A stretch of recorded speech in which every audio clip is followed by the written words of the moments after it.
Daisy, who had been gathering water from the river, felt an unusual sensation, a warmth that enveloped her whole being. That day, the sun seemed to shine only for her, and the birds sang sweeter songs, and the trees swayed as if in celebration. Weeks passed, and Daisy's belly began to swell. The village was in uproar. Whispers turned into loud debates in the market square. How could a virgin be with a child?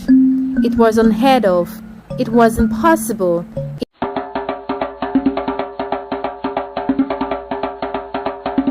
Once upon a time, in a small village in West Africa, there lived a young woman named Daisy. Daisy was a virgin, a fact that was respected and honored by all in the village, for it was a symbol of her dedication to the gods and her future husband. One morning, as the village stirred awake, with the crowing of the roosters, a strange humming filled the air.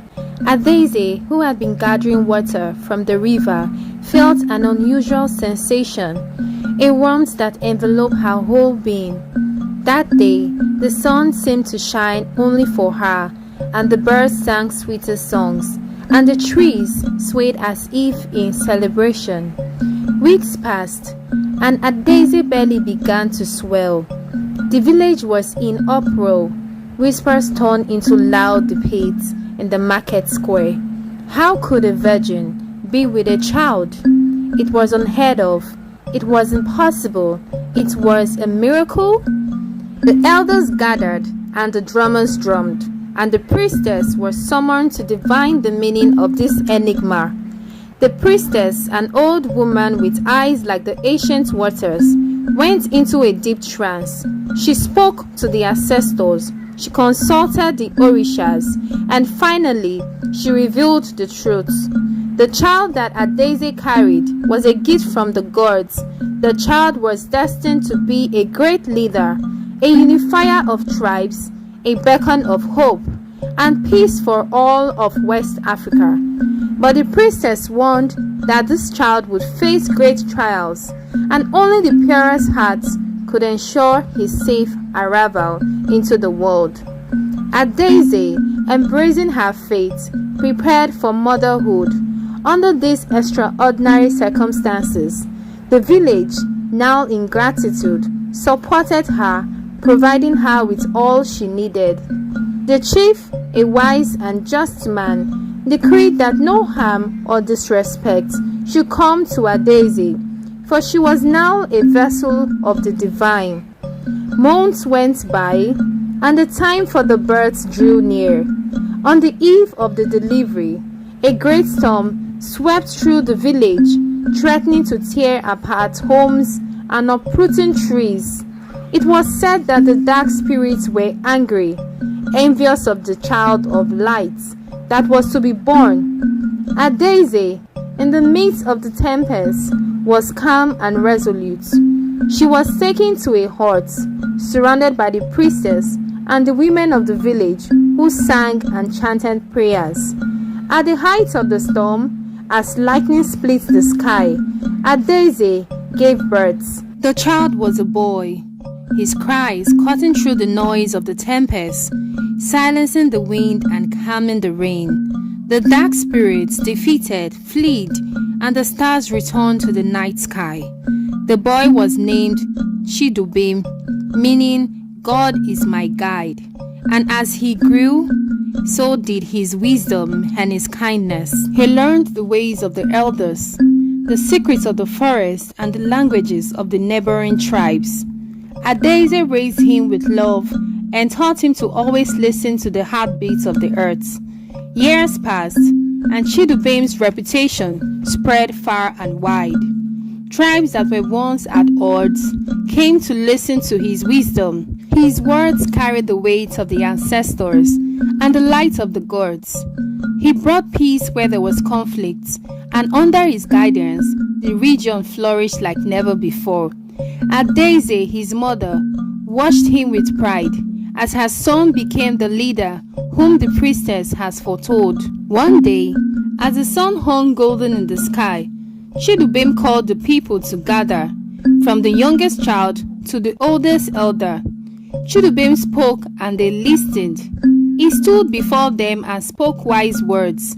His presence was commanding, yet very humble, and he told them of a vision.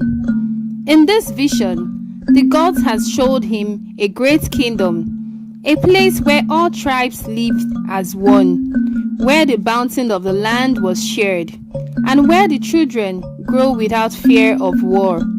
But to build this kingdom, he said they must all work together, casting aside old grudges and looking towards the future.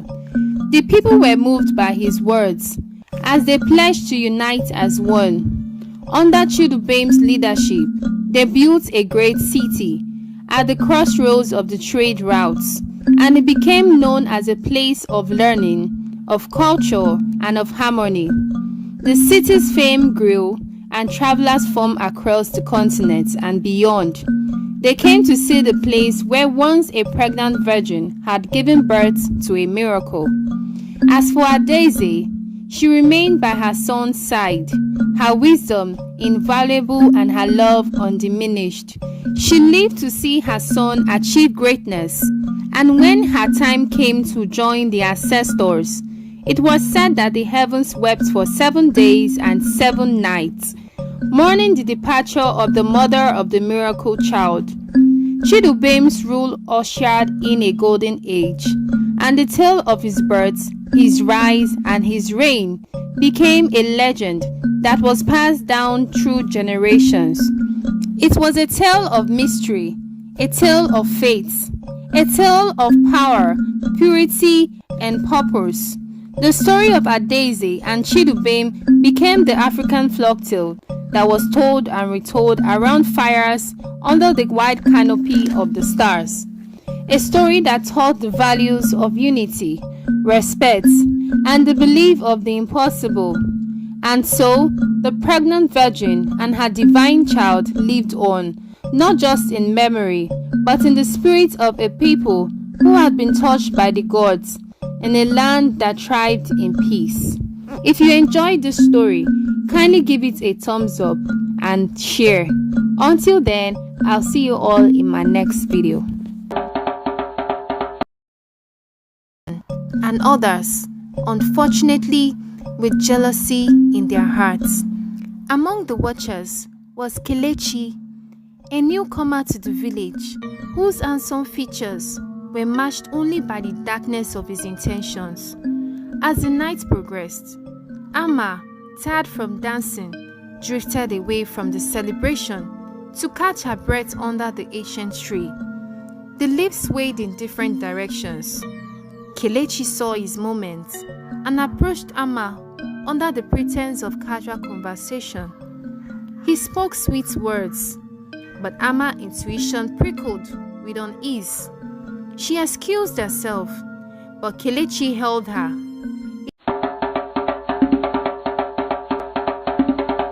In a vibrant village of Africa, under the ancient tree, there lived a girl named Amma.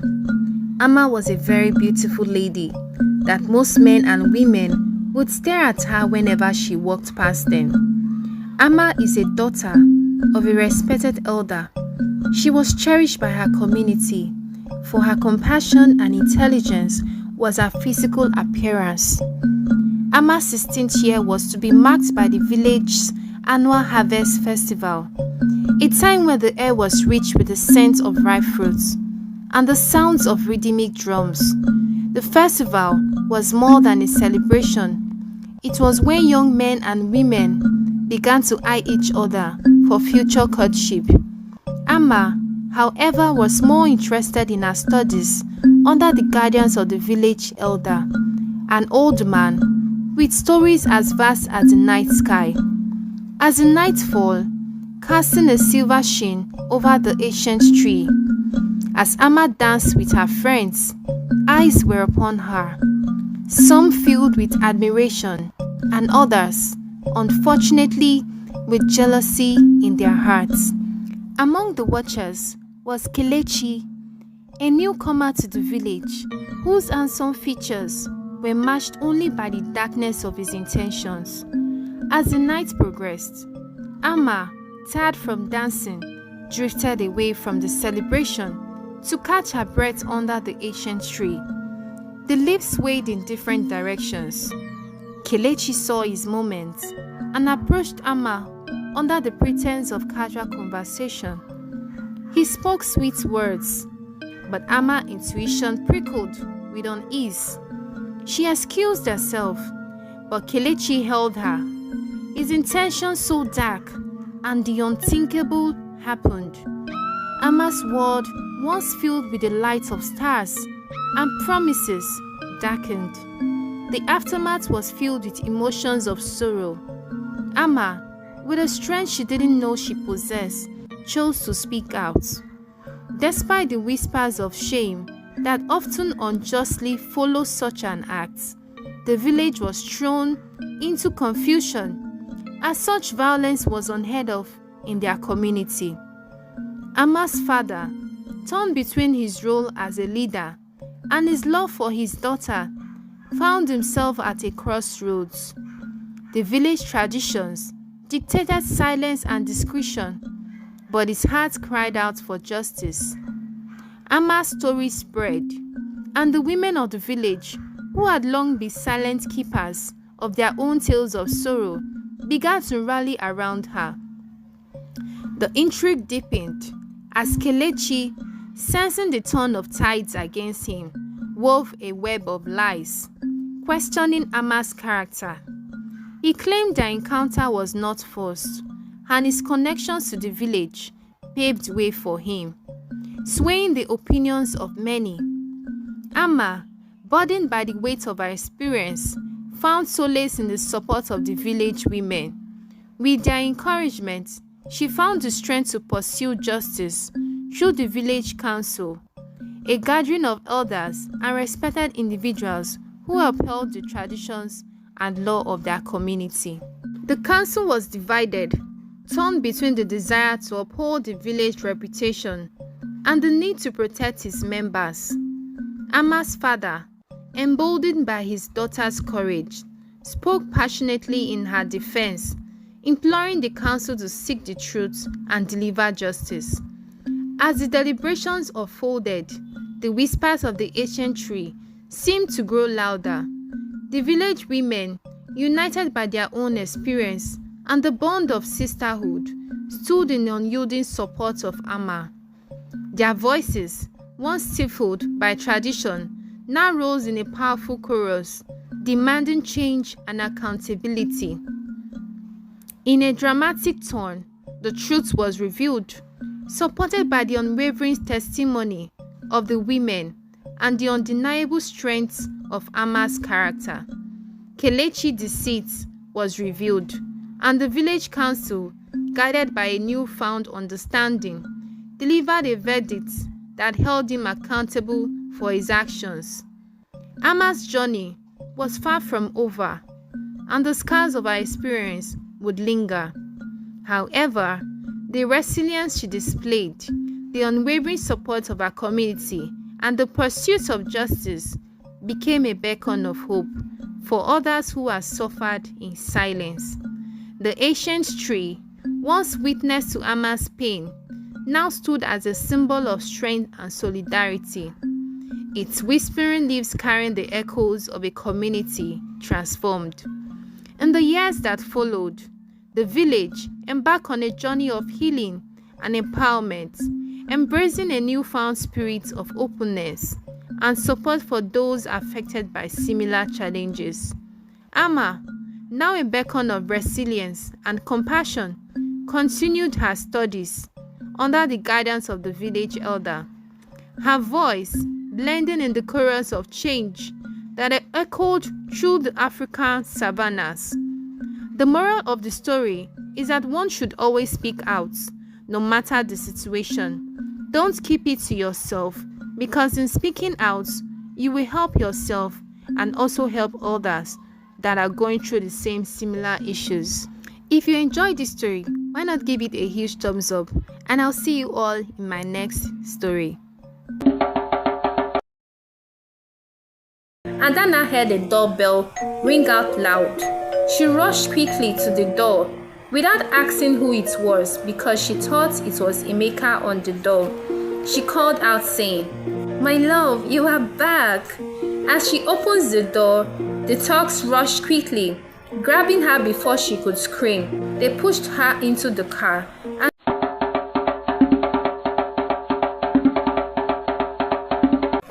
Once upon a time, in the bustling streets of Lagos, Nigeria, there lived a young girl named Adana.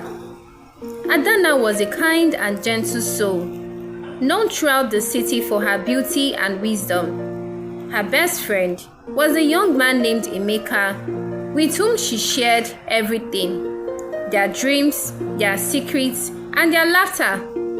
Adana had secretly fallen in love with Nneka, but she kept her feelings hidden deep within her heart. She was afraid that if she told him, their friendship would be ruined, and she couldn't bear the thought of losing him. Unknown to Adana, Nneka had his eyes set on marrying a woman named Ngozi. Ngozi was a very beautiful lady, but she had a heart as cold as ice.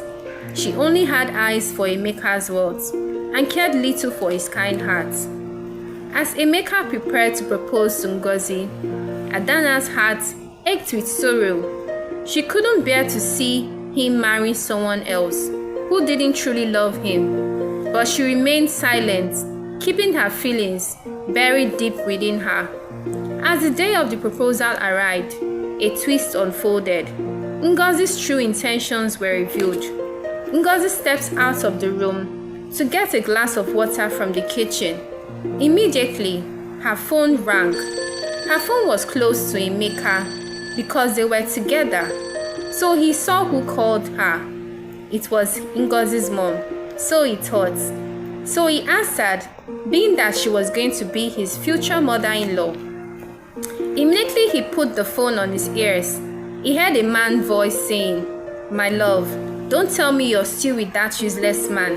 Has he given you the money we spoke about? Try as much as possible to get lots of money from him." Immediately Nneka heard this.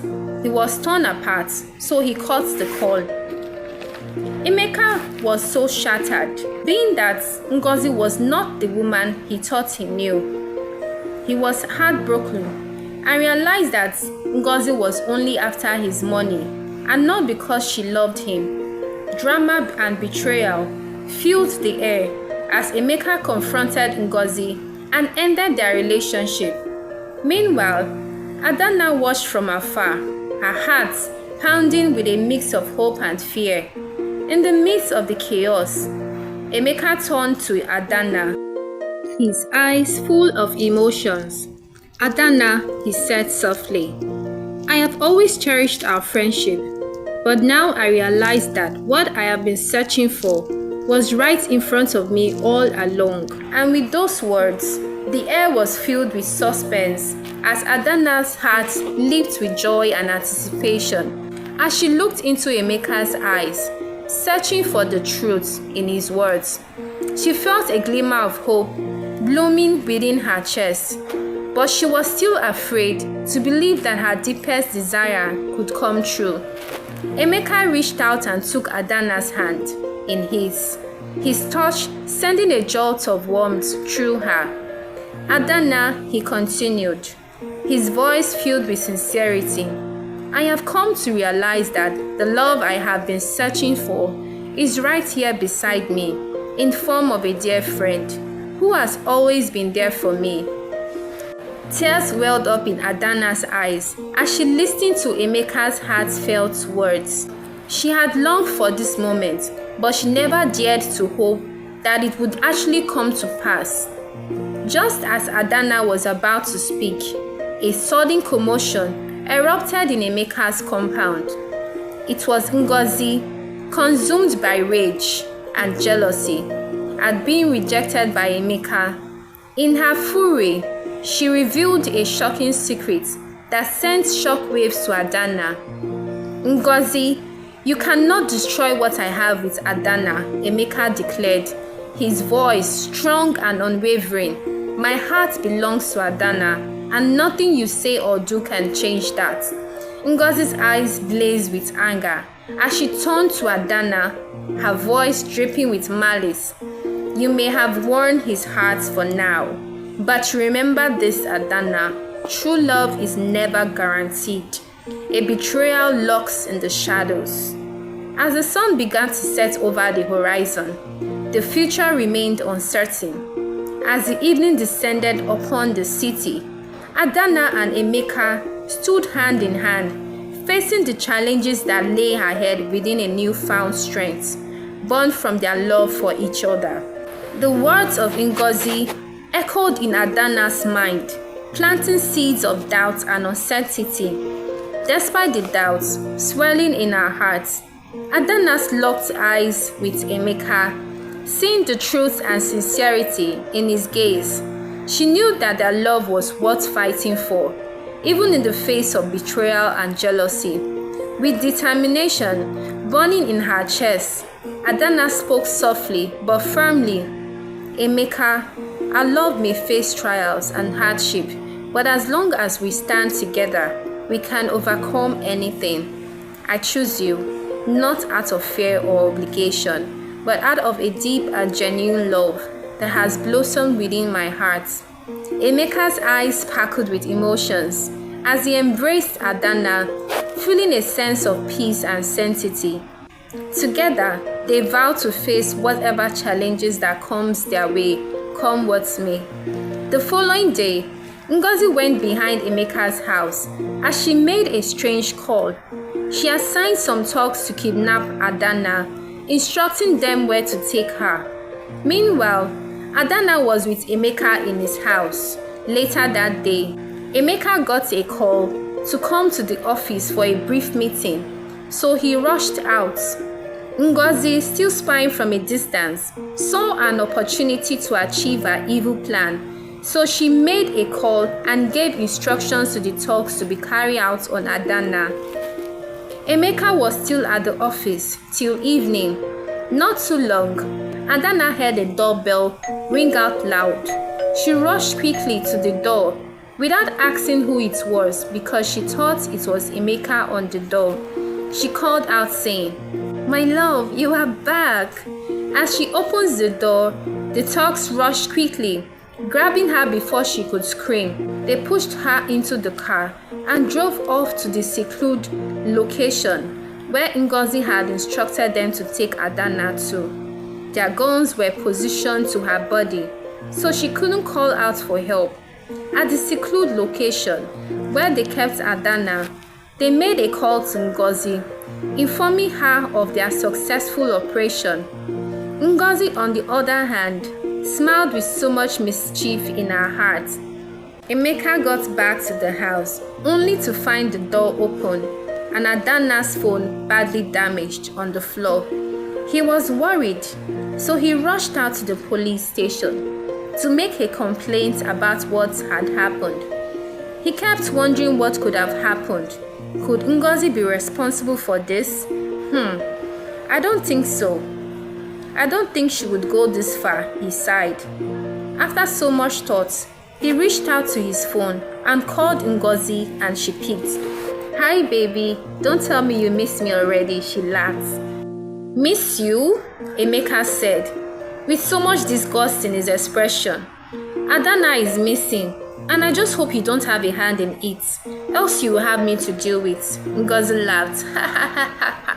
"I'm sure your darling is in the arms of someone else. Who knows, maybe she got tired and gave up, because I'm the only one meant for you. This could just be destiny, darling. Deal with it and tell me you miss me already." Nneka hung up the call angrily. On the other hand, Ngozi laughed in so much mischief, and she said, "You have no idea what I plan to do to your darling. Just wait. You will come begging to be with me." Nneka kept wondering where Adana could be. He couldn't sleep till morning. He remembered he gave her a necklace that has a tracker on it, so he rushed quickly to the room and switched on his laptop to search for the location. Luckily, he found Adana's location through the tracker, so he informed the policeman who he met at the station. So they told him to come to the station so they could head to the location where Adana was kept. On getting there, they apprehended the thugs and they found Adana with them. So they threatened one of the thugs to tell them who sent them, and the thug said, "Madam Ngozi sent us." Emeka was so angry and disappointed at the same time. So the policeman told the thugs to call their boss to the location and also warned them not to inform her of what had happened. So they called her and she came. When Ngozi got to the scene, she was shocked and surprised to see Emeka and the policemen there. So she began to plead for mercy, telling Emeka that it is the devil's handwork. Emeka told her that when she gets to the prison, she should look for the devil and ask him to forgive her. But as for him, he will never forgive her. So the policemen took the thugs and Ngozi on handcuffs away to the station. Adana quickly embraced Emeka. Emeka was very happy to see Adana in one piece. So they went home. Days passed. Adana and Emeka finally got married without any obstacles on their way. The moral of the story is that most times people don't value what they have until they lose it. And also, being faithful in a relationship most times is everything. If you enjoyed this story, kindly give it a thumbs up. And until then, I'll see you all in my next video.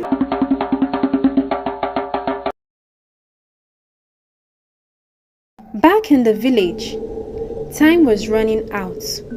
Food supplies went out, and the people's spirits were fading. Chief Abel did his best to keep hope alive.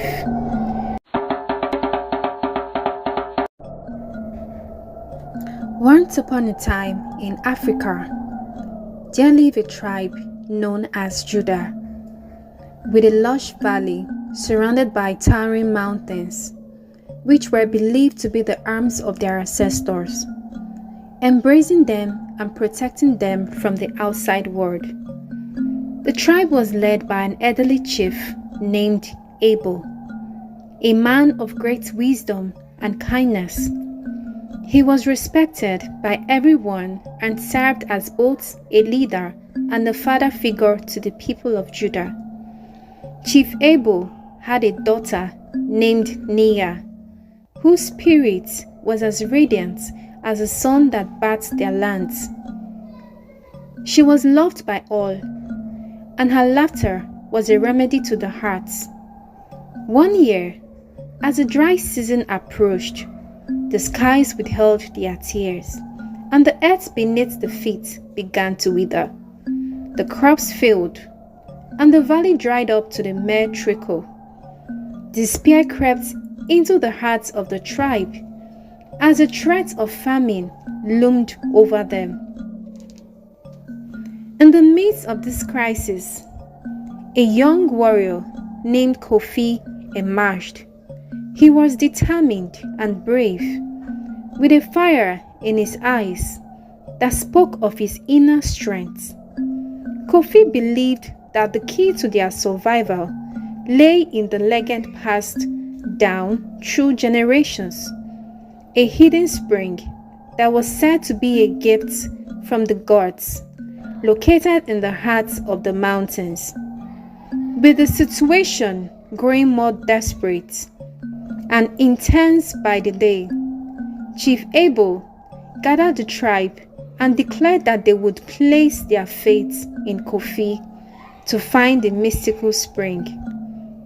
The tribe was skeptical, but the flicker of hope in Kofi's conviction ignited a spark within them.